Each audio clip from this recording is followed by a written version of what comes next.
अयो काहीच व्यापारी म्हणायचं हे जे पांडुरंग भोसले यांच्याकडून गाय घ्यायला नव्हा काय त्या देवीच्या कामासाठी 101 रुपयाची देणगी दिली बघा.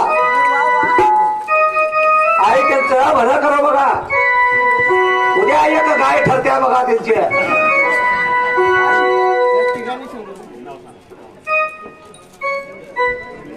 विशाल भोसले, दादा मेलवडे आणि समर्थ गायकवाड या ठिकाणी मिळून 1000 का 100 हो मला आशिकने जरा आगावर दिसते 100 रुपये बक्षीस दिले बघा. आम्ही त्यांच्या मनपूर्वक आभारी आहोत.